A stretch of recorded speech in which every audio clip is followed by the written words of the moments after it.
Fala pessoal, tudo bem com vocês? Com o gol de Memphis, o Timão vence o Cuiabá fora de casa e está fora. E vai terminar a rodada fora da zona do rebaixamento. É a melhor notícia que poderia acontecer nesse começo de semana. Mas o Ramon arriscou de novo, hein? E a gente precisa falar do jogo. Bora! Vamos pra cima! E o Corinthians, ó, subiu 15º agora, sai da zona do rebaixamento e diferentemente da rodada passada, quando o Corinthians venceu o Atlético Paranaense, saiu da zona, a rodada ainda não tinha terminado. E aí precisava secar o Vitória contra o Bragantino. Não deu certo, o Vitória venceu, o Corinthians voltou pra zona. Agora não tem mais chance disso acontecer. A rodada 31, ela termina com o Corinthians fora da zona. O Corinthians começa a rodada 32 fora da zona e pode continuar escalando a tabela para escapar de vez desse martírio. Isso é o mais importante. Nada se sobrepõe a isso. O resultado é soberano. Era o que precisava acontecer, de 1-0, meio a 0, 1-0 gol de pênalti, jogando mal, não interessa. Eu ouvi torcedores na live que a gente fez pós-jogo aqui e também na rede social dizendo: cansei de jogar bem, sofrer um empate e deixar de ganhar ou perder jogos. Se eu jogar mal e ganhar, é o que importa. E é verdade, eu não posso tirar isso do torcedor. Eu vou fazer as minhas análises aqui, os contextos todos que vocês conhecem, vocês estão nesse vídeo para isso, né, para a gente poder falar sobre de que forma essa vitória se desenrolou. Agora é fato, precisava vencer. Eu falei isso no vídeo pré-jogo, eu disse: gente, não tem jeito, tem que ganhar. Segunda vitória seguida, passa 3 adversários, sai da zona do rebaixamento, ufa, chega a 8 vitórias, 35 pontos, tá muito longe ainda de uma tranquilidade. Tem muita gente ali não querendo essas 2 vagas restantes, né? Porque acho que o Cuiabá e o Goianiense já foram, e aí hoje estão ali Juventude e Bragantino, mas tem o Atlético Paranaense, que venceu a última rodada, tem um jogo a menos, tem o próprio Bragantino, que hoje já se candidata, demitiu o treinador, o Juventude entrou, demitiu o treinador, tá um rolo ali, tá uma confusão. O Criciúma deixou de ganhar do São Paulo e agora tem jogo difícil pela frente, então daqui a pouco pode se complicar. O Grêmio acho que venceu a segunda seguida ali, deu uma respirada também, mas ainda não tem uma pontuação que escapa. Então assim, essa reta final, gente, vai ser de muita gente ali querendo sair desse rolo, e o Corinthians precisa fazer a sua parte. Agora vem um clássico contra o Palmeiras na Neoquímica Arena, que não está proibido do Corinthians ganhar.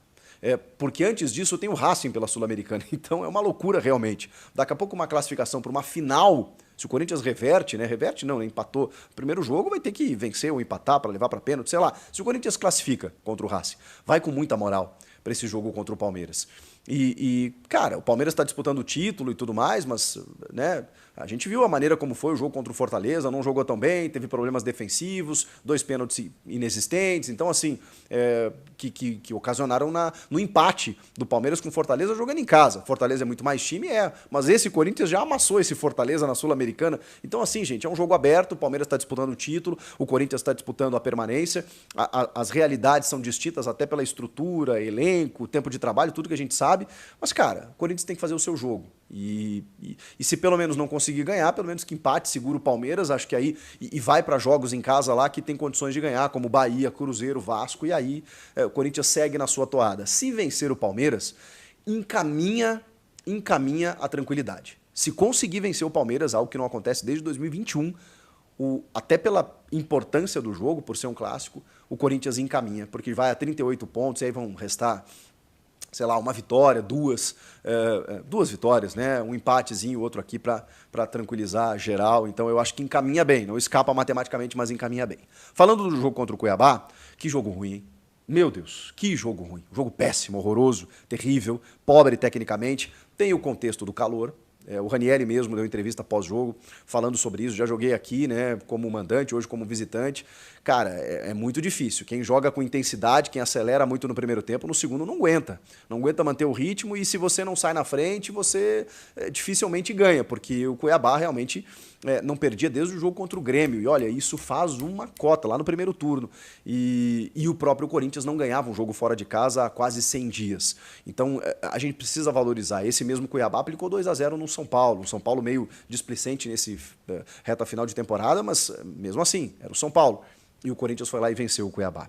Venceu com um gol de pênalti, que existiu, do Marlon, ex-Corinthians, no Thales Magno, no lançamento do Félix Torres, o Thales vai para jogada individual, o Marlon chuta o pé do jogador do Corinthians, o Bruno Arleu de Araújo marca a penalidade, o VAR nem recomenda a revisão, porque houve o toque, houve o contato, houve o pênalti, enfim, apenas confirma, e Memphis Depay faz o gol da vitória. São 7 jogos, 4 como titular, e ele já tem 5 participações em gols. Ele tem 2 gols marcados e 3 assistências. 5 participações diretas em gols em 7 jogos disputados, sendo que apenas 4 ele começou como titular. Os outros 3 ele entrou no decorrer da partida. Tá ajudando muito. Jogou bem? Não. Se a gente olhar o recorte inteiro do jogo, teve dificuldades físicas, talvez por causa do calor. Teve dificuldades de mobilidade, de entrosamento, porque o Ramon Dias escalou uma equipe que nunca jogou junto. Nunca jogou junta, né? Que as peças nunca atuaram de maneira conjunta. Eles nunca estiveram juntos, né, dentro de uma mesma escalação. Então fica um pouco mais complicado o entrosamento. O Ranieri, como eu estava dizendo, né, foi uma das novidades. Ninguém imaginou. Ele revelou que o calor é difícil e tal, né, por já ter passado por lá. E ninguém esperava que o Ranieri fosse ser titular. Pareceu provocação, do tipo, vocês reclamam aí que a gente não paga o Ranieri, né, ele não estava sendo usado, pois a gente vai jogar contra vocês com o Ranieri no time. Que loucura. Mas ok, ele estava com alguns desfalques, né, o José Martínez, o próprio Rian, né, que seria uma alternativa imediata, mas ele poderia ter feito Charles, com o Bidon e o Carrilho, com o Rodrigo Garro ali na frente. Ele não fez nada disso. E aí ficou claro que Ramon Dias priorizou o jogo do Racing. Ele argumentou na entrevista depois do jogo, dizendo que eles estão jogando muitas competições, que os jogadores estão cansados, mas por que ele não fez isso contra o Racing também? Por que depois do jogo contra o Flamengo, que a gente viu que o time estava bem desgastado realmente, que ele não preservou nesse jogo, e aí depois teve o jogo contra o Atlético Paranaense, que ele não preservou contra o Racing? Porque, pô, ele foi eliminado contra o Flamengo. Aí, bom, volta pro brasileiro, que é o foco. E ele sempre disse que o foco era o brasileiro. Ok, aí vence bem o Atlético Paranaense. Bom, tem jogo contra o Cuiabá, precisa ganhar também. O Racing, tá, dá uma misturada aí, preserva o Garro, por exemplo, preserva outros jogadores. Não. Ele botou titular contra o Racing, não ganhou o jogo, empatou em 2-2, desgastou mais ainda os caras. E aí vem esse jogo contra o Cuiabá, você pensa, bom, e agora, o que ele vai fazer? No calor de Cuiabá, ele deixou o Carrilho, o Garro, o André Ramalho, todos no banco. Ué, o que é isso? E aí eu me dei conta. Ramon Dias jogou a sua honra no jogo contra o Racing, no primeiro jogo, na entrevista pós-jogo. Quando ele disse, nunca perdi no estádio do Racing, não vai ser agora que eu vou perder. Ele apostou, ele deu o all-in nesse jogo da volta. Ramon é argentino. Essa declaração dele repercutiu nos jornais argentinos. Os caras estão querendo a cabeça do Ramon Dias. E ele quer provar que ele não perde no jogo do Racing. Então, apesar do desgaste que é natural dos caras, gente, o foco tinha que ser esse jogo contra o Cuiabá. Se o Corinthians não ganha esse jogo do Cuiabá, ele fica com 32 pontos se ele perde, 33 se ele empata, ele seguiria em 18º e numa condição assim terrível. O Emiliano mesmo disse, gente, se a gente não ganhasse hoje, ia ficar muito complicado. Mas e por que arriscou? São coisas que eu não entendo que o técnico Ramon Dias vem fazendo na equipe do Corinthians nessa reta final de temporada. Ele tem algumas coisas interessantes, mas, cara, recentemente, olha, e ele arriscou muito nesse jogo. É que o Cuiabá é inqualificável. O Cuiabá é muito ruim. O Cuiabá teve muitas dificuldades no jogo, assim, um arremedo de time. E o Corinthians, mesmo assim, sofreu, tá? Não é que o Corinthians não passou trabalho. Eu acho que o Ramon pensou que com uma escalação que ele levou a campo, ele venceria, não sei se tranquilamente, mas seria suficiente para vencer o Cuiabá. E até seria, tá? Até seria, mas na prática não foi o que aconteceu. Seja pelo calor, seja pela perna pesada, seja pela pressão. Não foi tão simples assim, gente. E ele focou no jogo de quinta-feira para deixar todo mundo aprendendo, porque ele quer classificar. E a Sul-Americana, gente, ela é um combo. Agora, essa Sul-Americana ela ganhou outro contorno. É que a permanência na Série A ela está gritando. Mas a Sul-Americana ela te dá um título inédito, ela te dá a Libertadores ano que vem, ela te dá a Copa do Brasil, ela te dá a Recopa Sul-Americana contra o campeão da Libertadores, ela te dá aquele torneio lá com o campeão da Europa League. Ela te dá muitas coisas, muito calendário, ela te dá muitos benefícios e talvez até a permanência do Ramon. Então o Ramon pensou nele também, quando ele priorizou o jogo de quinta-feira contra o Racing. Que vai ser legal, quando a gente chegar numa final de Sul-Americana, tem que jogar para ganhar e para classificar do Racing mesmo, tá tudo certo. Mas tinha que pensar hoje, tá? E deu certo, tá? Eu tô aqui falando, mas não adianta muita coisa porque deu certo, o planejamento dele deu certo. Eu só acho que ele correu riscos demais. Não só na escalação, como nas substituições. Na escalação, ele abre o meio-campo com o Ranieri, aí ele coloca o Breno Bidon pelo lado esquerdo, o Alex Santana como titular, no segundo jogo dele, depois na sua volta, já pelo lado direito, e o Igor Coronado como titular. Quando eu achei que o Igor Coronado, depois de ter destruído, jogado muito bem contra o Fortaleza nos 2 jogos, na Sula, fosse ter uma chance contra o Racing, não. Ele bota o Garro titular contra o Racing e bota o Coronado titular contra o Cuiabá. Eu queria ver mais do Coronado, que não fez um bom jogo. Talvez no contexto da falta de sequência, do calor, porque ninguém fez um bom jogo, a verdade é essa, né? O Bidu correu um pouquinho mais, o Félix Torres deu o lançamento pro Thales sofreu o pênalti, o Thales sofreu o pênalti, deu uma bola na trave no segundo tempo, o Hugo foi muito seguro, mas assim, atuações, cara, que não são muito destacadas porque o jogo não propiciou isso, tá? Ele escala o Félix Torres ao lado do Kaká, o Félix Torres jogando na dele, pelo lado direito, mas ele ainda se atrapalha muito com a bola, né? Ele não passa muita segurança, mas ok, ele deu conta do recado junto do Kaká. E o André Ramalho ficou pro segundo tempo, e o André Ramalho não entrou bem. Aliás, deu um bote errado no segundo tempo, quase saiu o gol dos caras, o André Ramalho tá mal. Pode ser o cansaço do fim de temporada, ele veio da Europa, sabe? Mas ele chegou tão bem, né? Que, sei lá, tá me chamando a atenção. Ele joga muito mais do que ele tem jogado recentemente. Mateuzinho e Bidu os laterais, com o Memphis e o Thales Magno na frente. Esse foi o time do Ramon Dias. Priorizando, descansando alguns jogadores, tipo o Carrilho, o próprio Garro. O Yuri estava suspenso, o Romero ficou no banco também, e ele deixou os caras ou para segundo tempo, se a coisa apertasse, ou descansando para o jogo contra o Racing. O Corinthians tinha muitos pendurados para o derby, pensando no derby. E o Coronado tomou um cartão, meio bobo até. Bom, aí eu pensei, agora que ele não bota o Garro, né? Porque se ele botar o Garro, e a arbitragem é sempre surpreendente, né? Se o Garro tomar um cartão, ele fica sem os dois para o jogo contra o Palmeiras. Mas ele botou o Garro. E cedo até no segundo tempo. Ainda bem que o Garro não tomou um cartão. Então o Coronado está suspenso. O Yuri, a gente vai ter que ver, né? Porque ele está com efeito suspensivo. Então ele está liberado para jogar. Esse ele precisava cumprir porque ele recebeu o terceiro amarelo.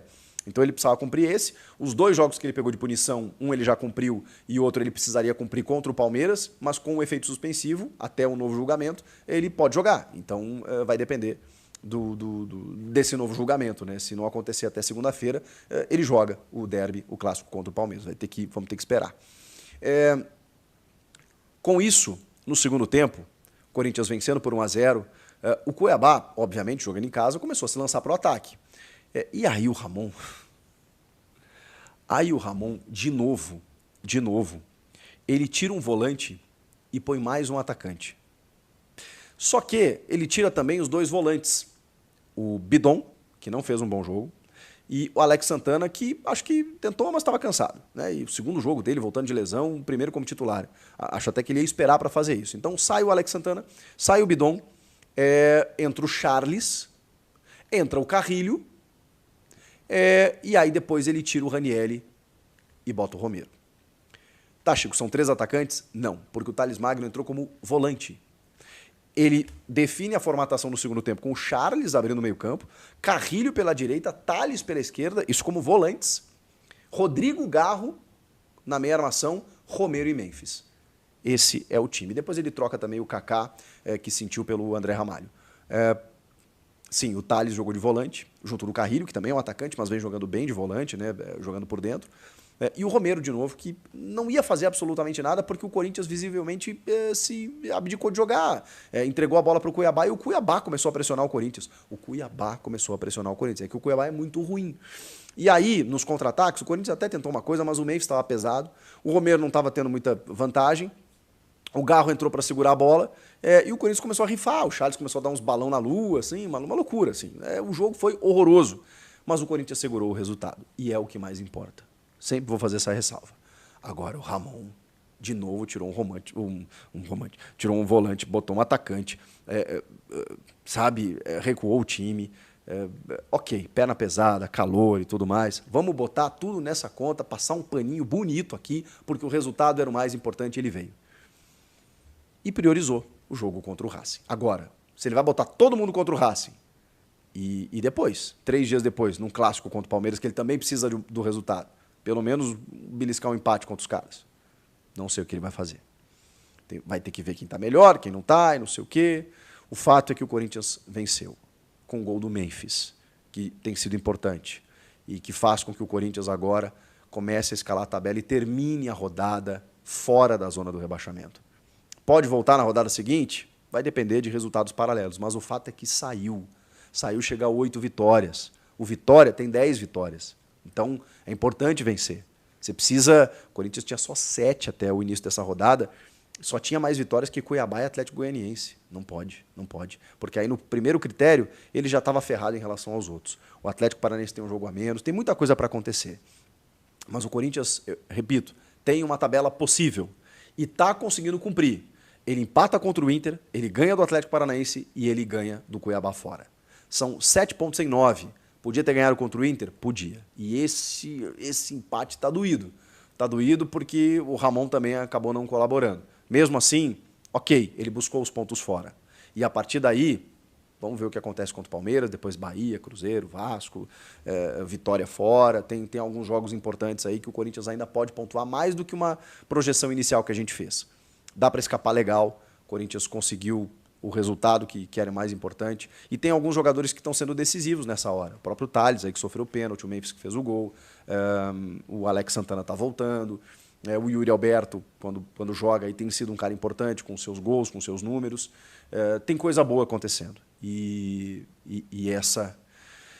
esse é o alento de que, na reta final, o Corinthians está numa curva ascendente. Tem alguns clubes que não. Bragantino, por exemplo, Juventude, esses estão caindo. O Fluminense ainda meio que sai e se atrapalha. O Vitória está melhorando, mas não sei se vai ter força para sair. O Corinthians está melhorando, está crescendo na hora certa. E tem tudo para ficar na Série A.